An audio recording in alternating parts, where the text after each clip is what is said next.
8 hablamos del libro, que Apocalipsis es el libro de los 7. Y hoy vamos a estudiar un poquito acerca de las 7 iglesias que estaban en esos lugares. Éfeso era una ciudad, Esmirna era otra ciudad, Pérgamo era otra ciudad, Tiatira, Sardis, Filadelfia, Laodicea, todas estas eran ciudades que se encontraban en la provincia de Asia Menor. Era una provincia romana. Estas eran ciudades, y en esas ciudades estaban estas iglesias.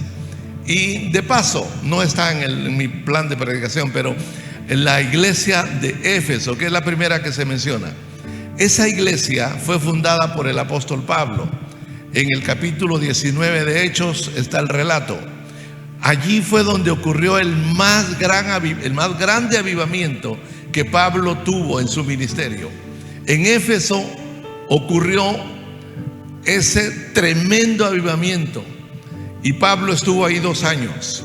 Después de que Pablo se fue en Éfeso, él dejó a Timoteo, que a cargo de la iglesia de Éfeso. Después, o más adelante, Pablo le escribe una carta a esta iglesia. Es la famosa carta a los Efesios. Y en fin, es a esta iglesia, a la iglesia de Éfeso, a la que el Señor le dirige el primer mensaje a través de Juan. Bien, 7 iglesias y 7 mensajes. 7 iglesias representadas por 7 candeleros. Capítulo 1 siempre, repito, 7 iglesias representadas en 7 o por 7 candeleros. Versículo 12 dice: me volví para ver la voz que hablaba conmigo, y vuelto vi 7 candeleros de oro. Versículo 13: y en medio de los 7 candeleros a uno semejante al Hijo del Hombre, vestido de una ropa que llegaba hasta los pies y ceñido por el pecho con un cinto de oro.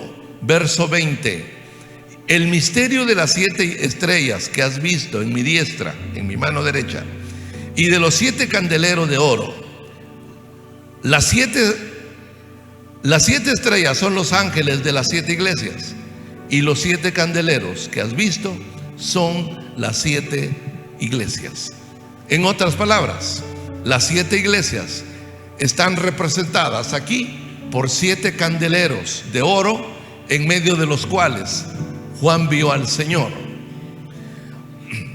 Estos candeleros, que representan a las 7 iglesias, representaban el valor, la función y la santidad de la iglesia. Acuérdense que el número 7 habla de plenitud, de totalidad. Entonces, cuando vemos en esta parte de Apocalipsis a 7 iglesias, esto tiene que ver con la plenitud o la totalidad de la iglesia en su militancia, en su trayectoria durante todos los tiempos, 2000 años. Así que los candeleros representaban el valor de la iglesia, eran de oro, candeleros de oro. El Señor le da un valor inmenso a su pueblo. Para Él nosotros valemos oro. Para Él nosotros valemos mucho. Somos como candeleros de oro, valemos mucho, y tenemos una función que no tiene ninguna otra institución. Somos la luz del mundo. Los candeleros sirven para alumbrar, para iluminar, recordando que en esos tiempos no había luz eléctrica. Eran candeleros los que se usaban para alumbrar la casa. Entonces los candeleros sirven para iluminar, para alumbrar el local, el lugar donde estuvieran. Entonces, esa es la función de la iglesia. La iglesia tiene un valor incalculable. pero su función es alumbrar, iluminar. Recordemos que la iglesia está en el mundo y el mundo está en tinieblas porque está bajo el poder del maligno. Por eso el Señor le dijo a Pablo: te envío a los judíos, de los cuales te he librado, pero también te envío a los gentiles, para que les abras los ojos y se conviertan de la oscuridad a la luz, y de la potestad del diablo a Dios. Porque el mundo está así, está en esa condición, ese es su estado: tinieblas y poder de Satanás. Están en la oscuridad y están bajo la potestad del diablo. Y solamente la iglesia tiene la luz, tiene el mensaje para que esa gente, para que el pueblo, para que todos los seres humanos se vuelvan a Dios y salgan de la potestad de las tinieblas y de la potestad de Satanás. Entonces entonces los candeleros representaban el valor de la iglesia, la función de la iglesia, pero también la santidad de la iglesia, porque eran 7 candeleros los que Juan vio, y vio al Señor en medio de los 7 candeleros. O sea, Él está en medio de la iglesia, Él está presente en medio de su pueblo. Él hace que su pueblo sea santo por su presencia. Por eso a la iglesia de Filadelfia le dijo: el santo de los santos. Así se presenta el Señor. Él es el santísimo. Él es el santo de los santos, o el santísimo. Entonces, siendo así, Él está en medio de su pueblo, y nosotros somos santos en Él. Somos santos en Cristo. Santos porque Él está en medio de nosotros. Recordemos que dijo el Señor: donde 2 o 3 estén en mi nombre, yo estoy allí en medio. Estoy en medio de ellos. ¿Cuántos dan gloria a Dios? ¿Cuántos dan gloria al Señor? Amén. Aleluya. Así que las 7 iglesias representan, los 7 candeleros representaban eso: el valor, la función y la santidad de la iglesia. Pero las 7 iglesias como tal, las 7 iglesias representan a la iglesia en general, a la plenitud de la iglesia, a la totalidad de la iglesia.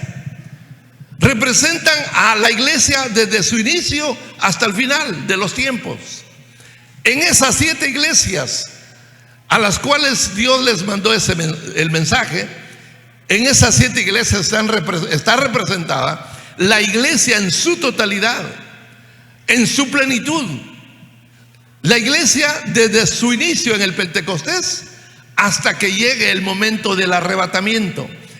Toda la iglesia que ha transcurrido o que ha caminado por 2000 años está representada en esas 7 iglesias. Por lo tanto, los mensajes enviados a dichas iglesias tienen que ver con la iglesia de todos los tiempos. Tiene que ver con la iglesia de todos los tiempos y en todo lugar del mundo.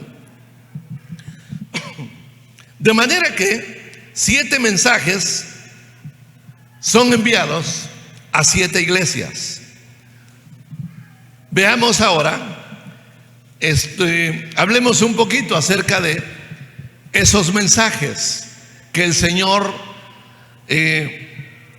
envió a esas iglesias y que de una manera indirecta tiene que ver con nosotros. Indirecta o directa, porque cuando la palabra se hace rema, esa palabra es directamente dada a la iglesia local o a la persona que la está escuchando. Cada mensaje puede ser entendido en 4 aspectos. Estoy hablando de los mensajes a las iglesias, o los 7 mensajes. Cada mensaje puede ser entendido en 4 aspectos. En cuatro aspectos. Número 1, las condiciones de cada iglesia local en la época en que en la época en que existían. Cada iglesia local de esa época, en ese lugar, tenía las características, las condiciones, las necesidades, los problemas a las cuales se hace referencia en estos mensajes. Entonces, en primer lugar, en estos 4 mensajes vemos las condiciones de cada iglesia local en esa época. Si leemos cualquiera de los mensajes a la iglesia de Éfeso, o a la iglesia de Esmirna, o a la iglesia de Tiatira, o a la iglesia de Pérgamo, lo que dice de cada iglesia tenía que ver con lo que esa iglesia estaba viviendo en ese momento. Eso es lo que trato de decirles. Las condiciones de cada iglesia local en ese momento, en esa época y en ese lugar. Segundo, las condiciones de una iglesia local en cualquier época del tiempo o cualquier lugar. El mensaje enviado a esas iglesias tiene que ver con las condiciones de cualquier iglesia local en cualquier época. Pudo haber sido en el año 600, pudo haber sido en el año 900, en el año 2000, pudo haber sido en el año 2010, 2020. Hoy estamos aquí y esos mensajes dictados, enviados para las iglesias de Asia, tienen que ver con la iglesia local de cualquier época. ¿A qué me refiero con iglesia local? Esta es una iglesia local. Nosotros somos una iglesia local. No importando el tamaño, puede ser la iglesia local, puede estar formada por 20 personas, 50 personas, 100 personas, 500, 1000 personas. Es una iglesia local, es la iglesia que se reúne en el mismo lugar durante cada semana. Esa es la iglesia local. Entonces, estos mensajes tenían que ver con las condiciones de la iglesia local en cualquier época. Es decir, tienen que ver con nosotros en este momento. En tercer lugar, estos mensajes tenían que ver con la condición del creyente también, en cada época o en cualquier época.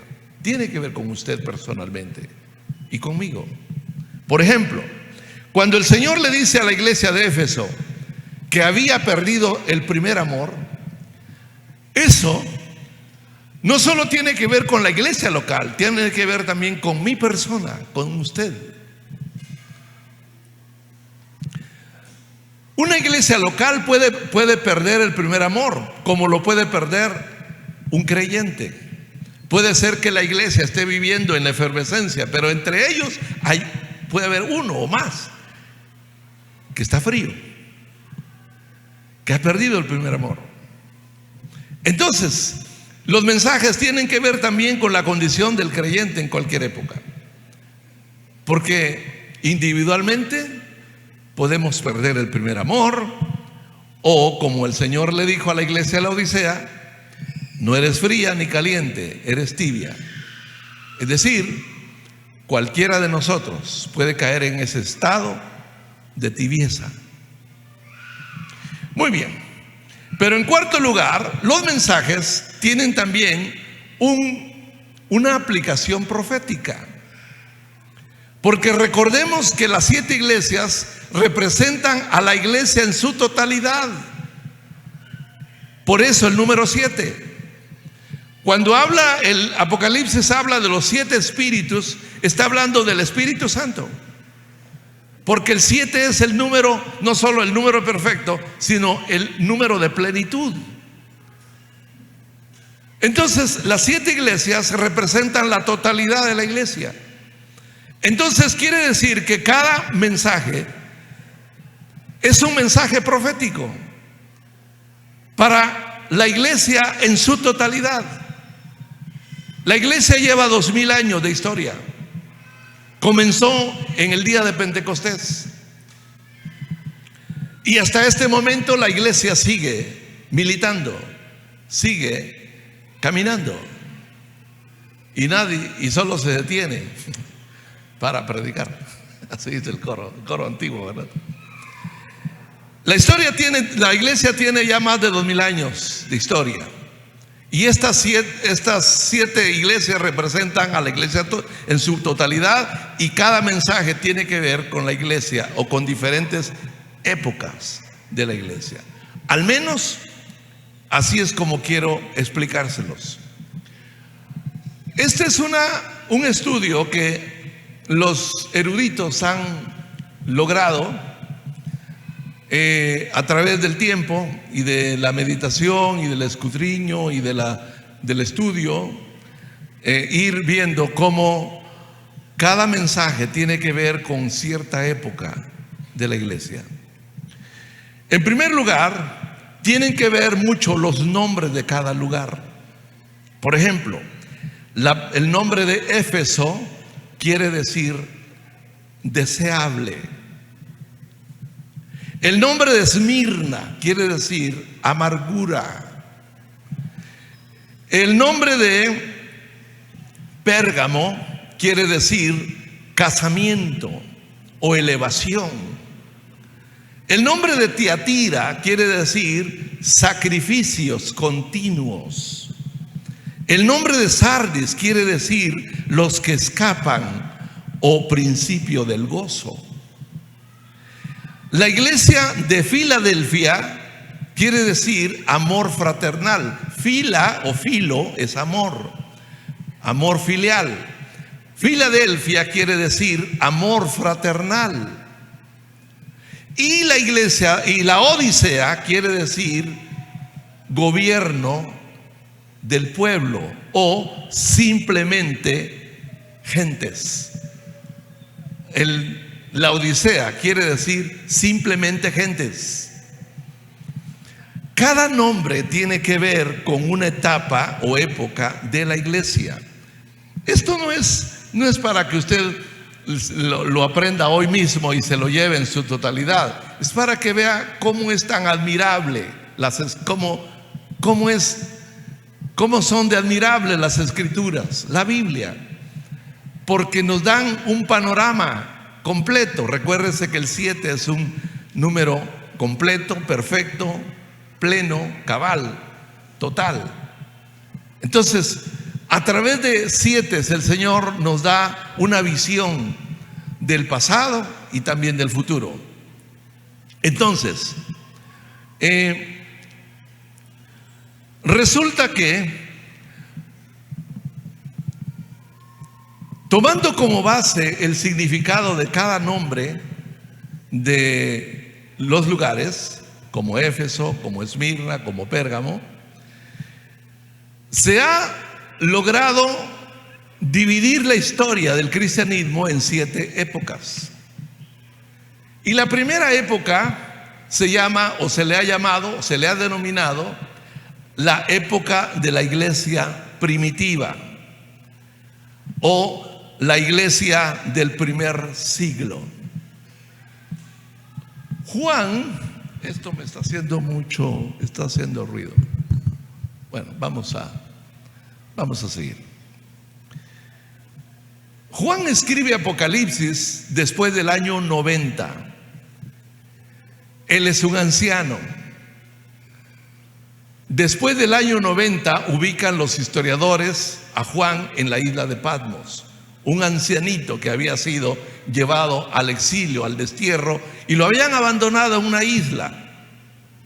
Allí tuvo él la visión del libro de Apocalipsis. Cuando Juan vio esta visión, estaríamos hablando del primer siglo, a finales del primer siglo, año 90. La iglesia, la primera etapa se conoce como la iglesia del primer siglo, o la iglesia primitiva, o también se conoce como la iglesia apostólica. Y si esto lo ponemos a la par de la iglesia de la ciudad de Éfeso, Éfeso significa deseable. Esa época de la iglesia fue la época más gloriosa. Es la época en la que el Señor recibió toda la satisfacción de su pueblo, de la iglesia. Es la época del primer amor. Pero es de entenderse que cuando Juan ve la visión, el Señor le dice a la iglesia primitiva, que ya estaba llegando al final del primer siglo: has descuidado tu relación conmigo. Eres muy activa, estás muy entregada al servicio, pero estás perdiendo el primer amor.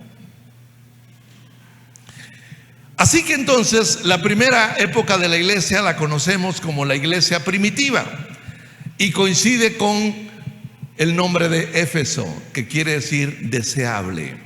La segunda época de la iglesia se conoce como la época de la iglesia perseguida, y tuvo que ver en los siglos, tuvo que ver con el segundo y tercer siglo, años 200 y 300. Fue la época más cruel en que la iglesia sufrió las peores persecuciones de la historia. Fue la época cuando los creyentes fueron quemados literalmente, decapitados o devorados en el circo romano. Fue la época de las peores persecuciones que los emperadores romanos aplicaron a la iglesia. Los historiadores llaman a esta época la época de la iglesia perseguida, año 200 y 300, segundo y tercer siglo. A esta época de la iglesia perseguida se le compara con Esmirna. Esmirna quiere decir amargura. Esmirna viene de mirra, es amargo. Y si usted ve, cada mensaje tiene que ver con la época, es profético. Si usted observa, mire, a la iglesia de Esmirna el Señor no le hace ningún reproche. A la iglesia de Esmirna la consuela, le habla al corazón, le dice que Él conoce lo que está sufriendo y no le hace ningún reproche, porque es la época en que la iglesia estaba siendo perseguida terrible y cruelmente por los emperadores romanos, quemados, aserrados, decapitados, devorados, perseguidos. Es la época de las catacumbas, es la época cuando la iglesia hacía sus reuniones clandestinas en las madrugadas, en las cuevas o en las catacumbas.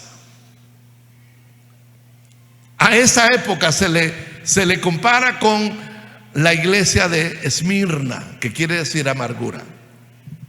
La tercera época de la iglesia se conoce como la época de la iglesia imperial, y estamos hablando del cuarto y quinto siglo, año 400 y año 500.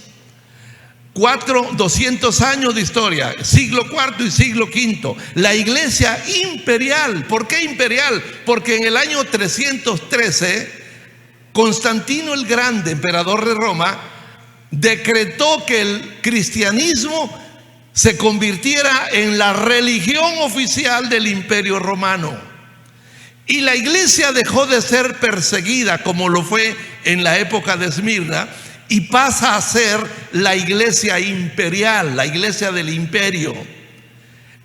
Ahora sería la iglesia del imperio, o sea, la religión del Imperio Romano. Por decreto de Constantino el Grande, el cristianismo, a partir del año 313, el cristianismo sería la religión oficial de Roma.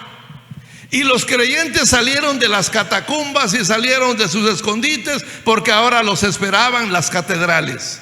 Los templos paganos se convirtieron en templos cristianos. Los lugares donde se adoraba a Zeus, a los dioses de Roma, se convirtieron en santuarios cristianos. Esto fue una bendición, porque cesaron las persecuciones, cesaron las muertes violentas contra los creyentes. Una bendición aparente. Pero la iglesia entró en una decadencia terrible, porque ahora se convertía en una religión. Y como era la religión del imperio, Todos querían hacerse cristianos porque era decreto del emperador. Muchos, para congraciarse con el gobierno romano, simplemente se hacían cristianos. La iglesia se convirtió en la iglesia imperial, siglo IV y V. Y esto tiene que ver con el nombre de Pérgamo, porque Pérgamo significa casamiento o elevación. Casamiento porque la iglesia se casó con el Estado hasta hoy. Hasta hoy. Vean cómo el cristianismo común y corriente, el cristianismo que conocemos históricamente, está comprometido con la política, comprometido con los reyes, con los presidentes, con los gobernadores. Está casada con el Estado. Entonces, la iglesia de Pérgamo coincide con la época de la iglesia imperial. La iglesia dejó de ser perseguida y se convierte en una religión y se casa o sale de su escondite a un nivel de elevación religioso, económico y político. Cuando dicen, voy a decirlo, mejor no lo digo. Ahí me pregunta después, porque estoy saliendo, me está viendo mucha gente por internet. Y gracias a Dios por ello. ¿Cuántos dan gloria a Dios, hermanos? Aleluya, gloria a Dios. Así que la iglesia de Pérgamo representa a la iglesia imperial, la iglesia casada con el Estado, la iglesia exaltada, la iglesia levantada. Pero luego pasamos a la iglesia del siglo VI hasta el siglo XV, 1000 años de historia. Y esa iglesia del siglo VI al siglo XV se conoce como la iglesia medieval, la iglesia de la Edad Media. La iglesia de la Edad Media es la iglesia del oscurantismo, es donde surgen todas las doctrinas que ahora se conocen. Cuando usted oye hablar, por ejemplo, del Día de los Santos, del Día de los Difuntos, cuando usted oye hablar del purgatorio, cuando usted oye hablar de la adoración a los ángeles, cuando usted oye hablar de la infalibilidad de cierta persona, bueno, la adoración a María, la declaración de que María no murió, sino que fue levantada en cuerpo, o sea, que María fue llevada al cielo corporalmente. Por eso se habla de la ascensión de María. La ascensión de María tiene que ver con su levantamiento. Ella fue llevada al cielo corporalmente. Es una doctrina. Todas las doctrinas de la adoración a los santos, a María, al purgatorio, etcétera, etcétera, etcétera, surgen en la Edad Media. Es la iglesia, es la historia de la iglesia.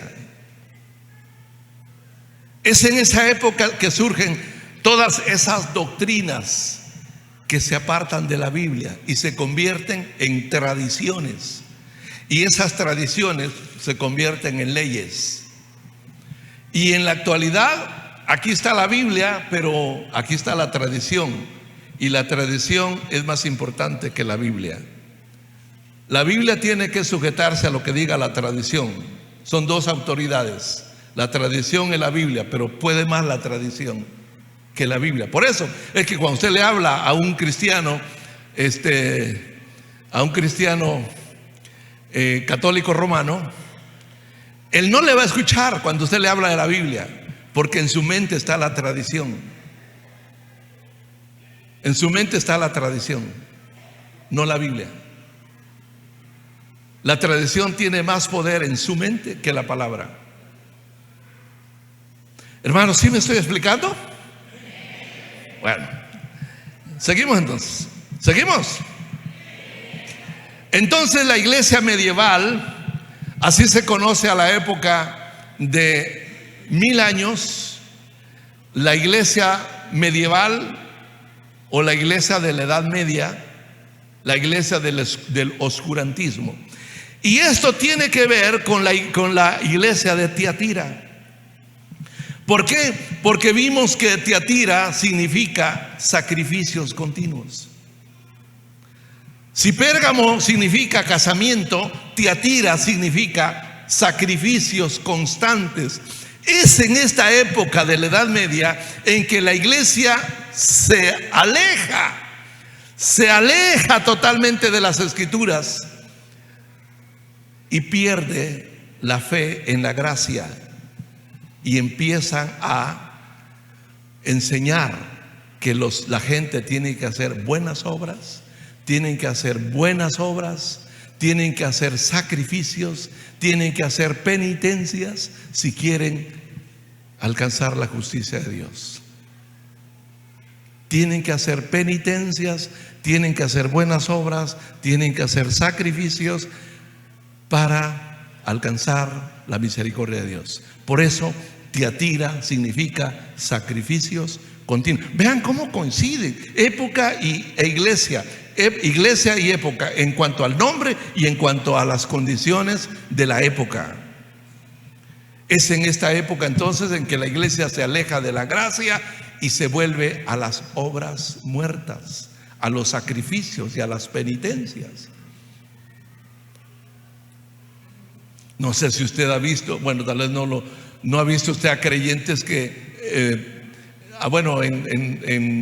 tal vez aquí no pasa eso, pero yo miraba siempre a la gente caminar de rodillas casi 4 kilómetros, toda la calzada de Guadalupe, de rodillas, día y noche, de rodillas, hasta llegar a la basílica, para alcanzar la misericordia de Dios.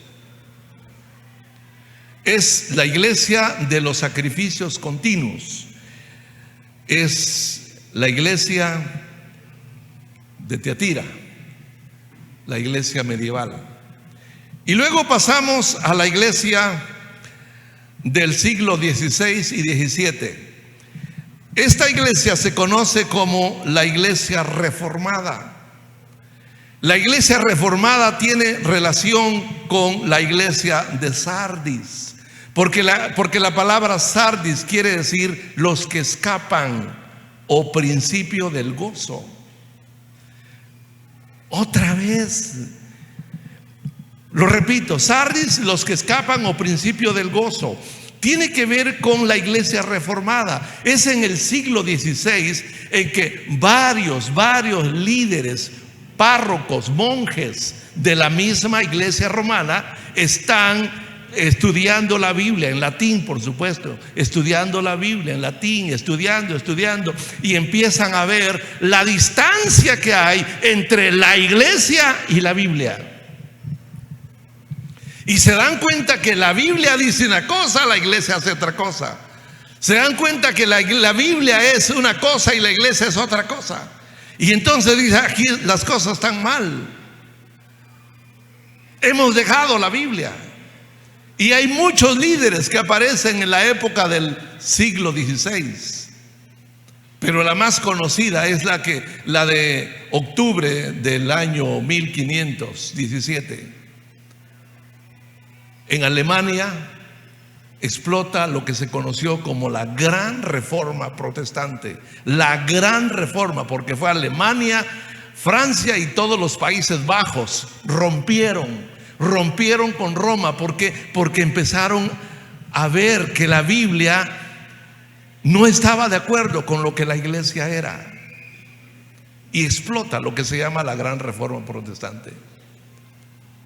No somos hijos de Lutero, no solamente fue Lutero, hubieron más líderes, existieron otros líderes como Melanchthon, como Juan Calvino, como Juan Hus, etcétera. Fueron los reformadores del siglo XVI.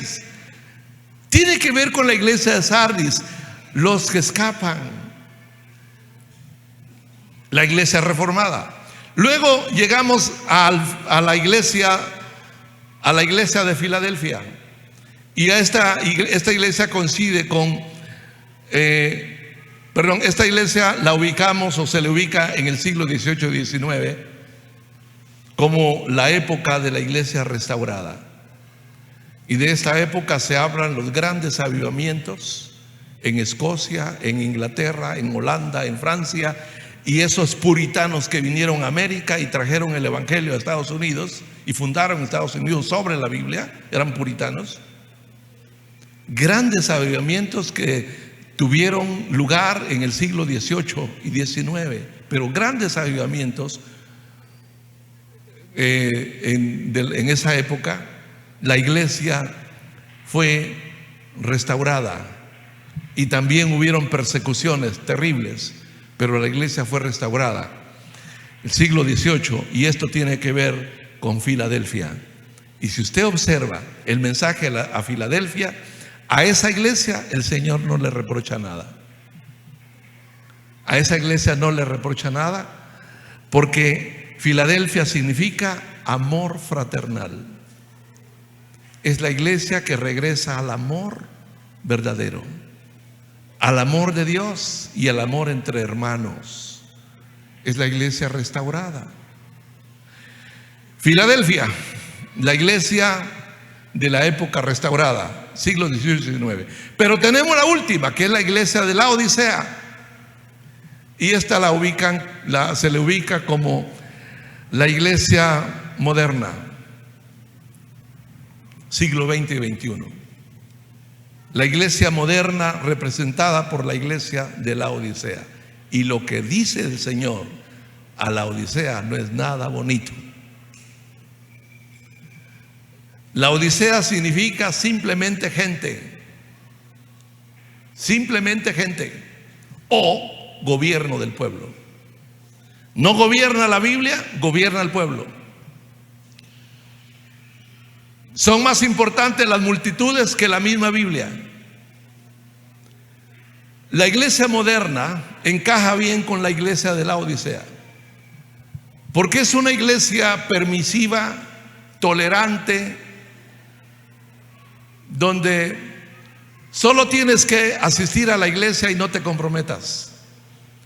Es suficiente que vayas el domingo a la iglesia y después de ir a la iglesia vete a pasear y olvídate de la iglesia y olvídate del Señor. Ya fuiste a la iglesia, ya te gozaste, ya oíste que todo lo puedes en Cristo, que eres más que victorioso, que Dios te bendice, Dios te prospera, y eso es todo. Y de ahí vete, no te acuerdes de la iglesia ni hagas compromiso con el Señor. Iglesia moderna es la iglesia tibia. A esa iglesia el Señor le envía un mensaje muy duro. Si a la iglesia de Filadelfia el Señor la elogia y le dice que, lo vimos anoche, ¿verdad? Ayer, esta semana, las redes lo vieron el martes, las células lo vieron el viernes y sábado. Estudiamos sobre la iglesia de Filadelfia. El Señor le dice: ustedes son pocos, son débiles, pero tienen algo que me llega, me apasiona, me encanta. No han negado su fe y han sido fieles. ¿Cómo se lo dice el Señor? A ver, les dice: yo conozco tus obras y aquí he puesto delante de ti una puerta abierta a la cual nadie podrá cerrar. Porque tienes poca fuerza, eres débil, no eres fuerte, pero has guardado mi palabra y no has negado mi nombre. Has guardado mi palabra y no has negado mi nombre. La iglesia de Filadelfia estaba siendo atacada por los judíos, como siempre en el primer siglo, porque la iglesia de Filadelfia existió en el primer siglo. Los cristianos eran atacados cruelmente por los judíos, pero el Señor le dice a la iglesia de Filadelfia: yo entrego de la sinagoga de Satanás a los que dicen ser judíos y no lo son, sino mienten. He aquí, yo haré que vengan y se postren a tus pies y reconozcan que yo te amo. Porque los judíos pensaban que Dios los amaba solo a ellos. Y así piensan todavía. Ellos piensan que Dios solo tiene ojos para ellos. El mundo es un mundo de paganos, de gente indeseable que Dios abomina. Pero ellos son la crema, ellos son el pueblo escogido, pueblo selecto. Dios no tiene ojos para otra nación más que para Israel. Y el Señor le dice a la iglesia de Filadelfia: haré que esos judíos que los tratan mal vengan y reconozcan que yo los amo a ustedes. ¿Cuántos creen que el Señor nos ama? El Señor nos ama porque somos su pueblo.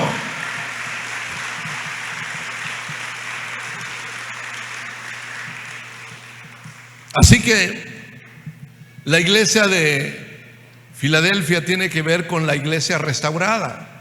Pero la iglesia de la Odisea con la iglesia moderna, casi yo podría decir que son dos iglesias que se mezclan o se entrelazan, son casi contemporáneas. Los avivamientos del siglo pasado desaparecieron, pasaron y dieron lugar al denominacionalismo. Las iglesias trabajan para su denominación, trabajan para su nombre, no para el reino de Dios. El Señor califica a la iglesia de la Odisea como una iglesia tibia. Y eso es lo que tenemos que ver nosotros ahorita. Y yo concluyo casi.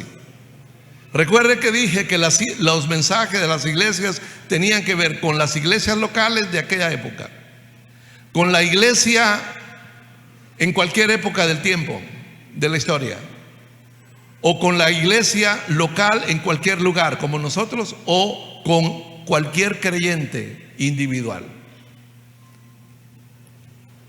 Entonces, todo lo que hemos dicho, y pensando especialmente en el mensaje que el Señor le dio a la iglesia de Éfeso y a la iglesia de la Odisea, que es la primera y la última, yo quisiera que reflexionáramos en estos dos mensajes. Primero, a los cristianos de Éfeso el Señor les reprocha haber dejado el primer amor, aunque eran muy activos. Pero ese es el reproche. Reconozco que eres tan activo, que has trabajado arduamente, que has servido arduamente, que te has desvelado por mí, pero tu pasión por mí no es la misma. Eres un cristiano activista nada más. Ese es el reproche a la iglesia de Éfeso. Solo eres actividad nada más.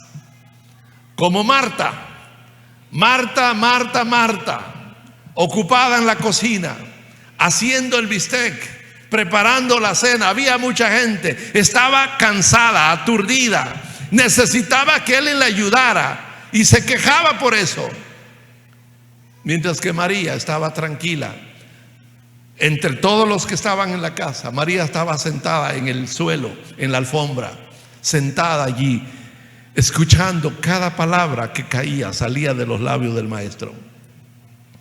Y cada cosa que el maestro decía tocaba en su corazón y probablemente lloraba, se compungía. Y en eso aparece Marta con los cabellos alborotados. Señor, dile a Marta que venga a ayudarme. Ya casi son las 12 y todavía no tengo el almuerzo. Por favor, no miras que estoy atareada. Y le dice el Señor: Marta, estás estresada, ¿por qué quieres? Comida vas a estar haciendo todo el tiempo. Lo harás mañana, pasado y siempre. Pero a mí no me van a tener más aquí entre ustedes. Hoy era prioridad estar conmigo y no en la cocina. Pobrecitos mis hermanos que están allá en el talento. Nada más que algunos se van para allá por no estar aquí. Sí, hermanos, de veras, ojalá me escuchen. Hay hermanos que no sé qué hacen ahí, no, si ese es trabajo de mujeres. Pero a veces si fuéramos como María diríamos: no, yo quiero estar en el culto, quiero estar sentado ahí a los pies del Señor. Pero a veces nos escapamos. Preferimos trabajar que estar sentados a los pies del Maestro. Y eso es lo que le dice el Señor a la iglesia de Éfeso. Has perdido, has dejado tu primer amor. Me deleitabas cuando te sentabas delante de mí, cuando hablabas conmigo y me ponías atención y te compungías. Pero hoy te veo afanado. En mi trabajo, por supuesto. En mi trabajo. Pero yo estoy ahí y tú no me pones atención. A los cristianos de Éfeso el Señor les reprocha haber dejado el primer amor, aunque eran muy activos. Pero a los cristianos de la Odisea les reprocha ser tibios. Esto es peor. Tibio significa apático.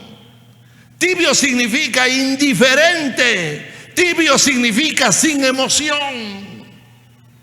Ahí viene el hermano. No solo llega tarde, sino viene contando los pasos.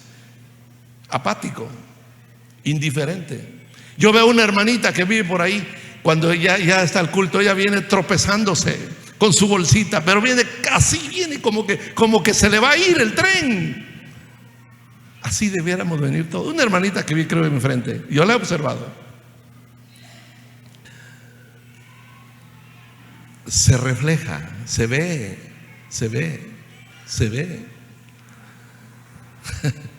En nuestra forma de caminar vemos si estamos calientes o tibios o fríos. Así que el reproche a la iglesia de Laodicea es que eran tibios, eran apáticos, eran indiferentes, no les emocionaba nada.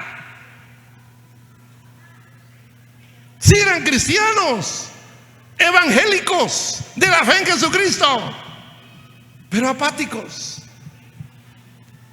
indiferentes. Ay, hermano, ya otra vez hablando de células. Yo estoy bien así, hombre. Déjenme tranquilo, el día sábado yo quiero ver mi serie. Quiero descansar, yo trabajo toda la semana y el sábado quiero descansar. Sí, está bien. Pero el reino de Dios, el reino,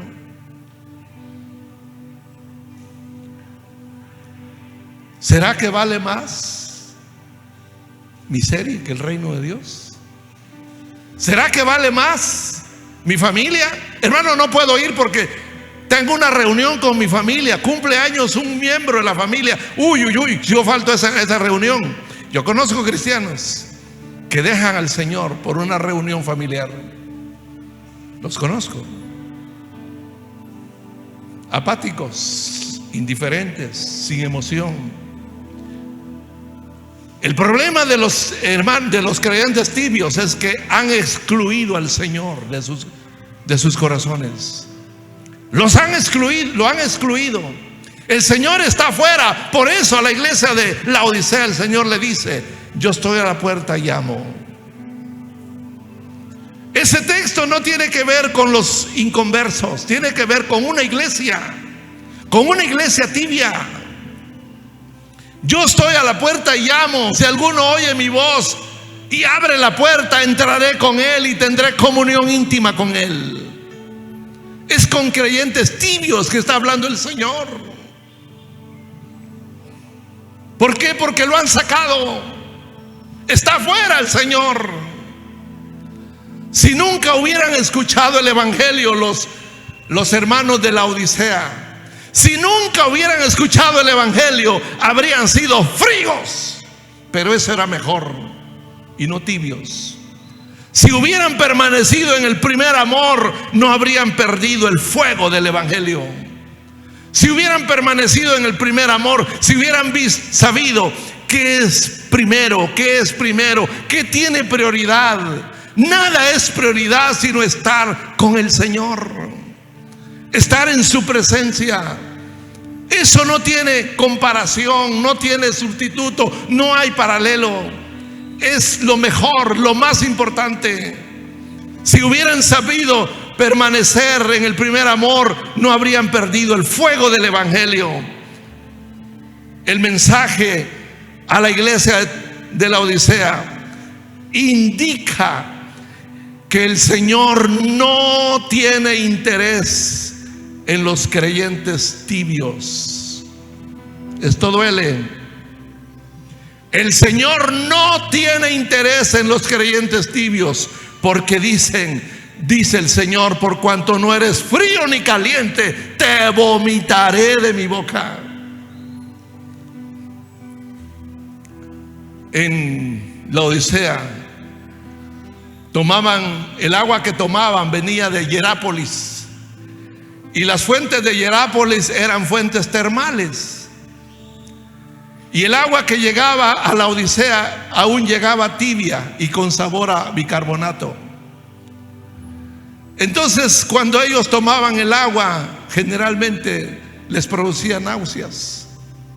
Tenían que dejar que el agua permaneciera mucho tiempo en un lugar frío para que perdieran la temperatura y el sabor del mineral.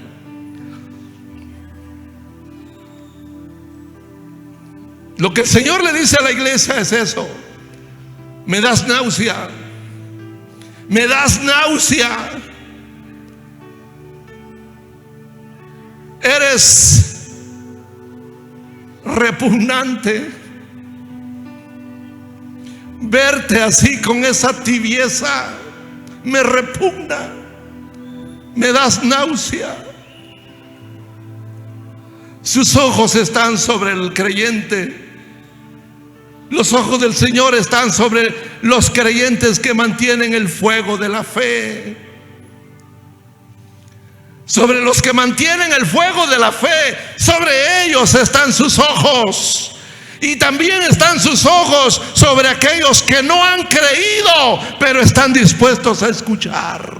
Por eso dice: ojalá fueras frío o caliente, porque los fríos están muertos. Los fríos son aquellos que no han creído, pero cuando se les habla ponen interés. Eso, en ellos está el interés del Señor. O en aquellos creyentes que dicen: yo no quiero perderme ni un momento de la presencia del Señor. Quiero estar con el Señor, quiero vivir para Él. El mensaje contiene una advertencia, pero también tiene una esperanza, una promesa. La advertencia es: por cuanto eres tibio, te vomitaré, te vomitaré. Pero la promesa es: al que venciere, le daré que se siente conmigo en mi trono, como yo me he sentado en el trono de mi Padre.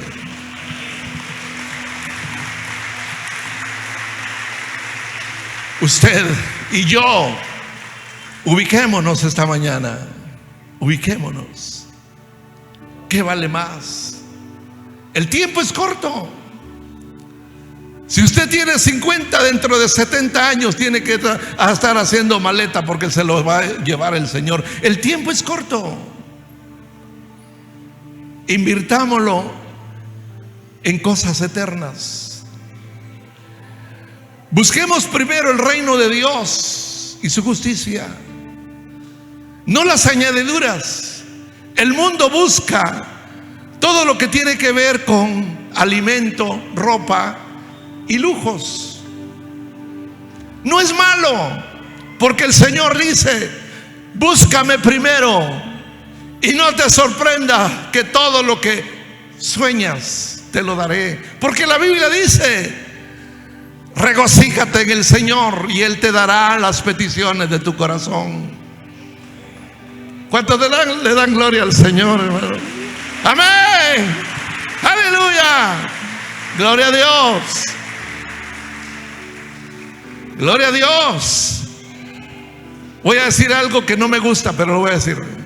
¿Sabe por qué el Señor no me ha dado un carro 2025? Porque yo no lo quiero, no lo deseo. Simplemente No lo deseo. ¿Qué le costaría al Señor darme uno? 2030. No, para el Señor no es gran cosa. Son cosas, son carros. Se quedan. Porque no es mi sueño, no son mis peticiones. Hay cosas para mí que son más importantes. Lo que quiero decirles es que el Señor le dará a usted cualquiera que sea su sueño, pero regocíjese en el Señor antes. Regocíjese en Él en todo tiempo. Hágase usted el hábito. Hágase el hábito de leer la palabra todos los días. Haga el hábito de orar todos los días. Haga lo que hacía Daniel. Enciérrese. Ore a determinada hora del día. Hable con Dios. Cuéntele lo que usted quiera, pero hable con Él. Use ese devocional. Medítelo. Lea todos los días la palabra. Y no falte a ninguna reunión. Porque son los elementos que hacen que la vida cristiana sea una vida que arde. Y que el Señor no vaya a decir jamás: eres tibio, me das asco, me das repugnancia, me repugnas. Oh, hermanos, es muy duro lo que le dijo a la iglesia de la Odisea, pero laodicenses siempre han existido. Ojalá usted no sea uno de ellos. Seamos como la iglesia de Filadelfia. Seamos filadelfos y no laodicenses. Amemos al Señor como Él nos ha amado a nosotros. Vamos a dar gracias. ¿Cuántos están alegres esta mañana con el Señor? Amén. Aleluya, bendito sea su nombre. Vamos a ponernos de pie y vamos a decirle: Padre, gracias. Gracias. Gracias. Aleluya. Te adoramos, Jesús. Renuévame, Señor Jesús. Levanta tu voz. Ya no quiero ser igual. Renuévame.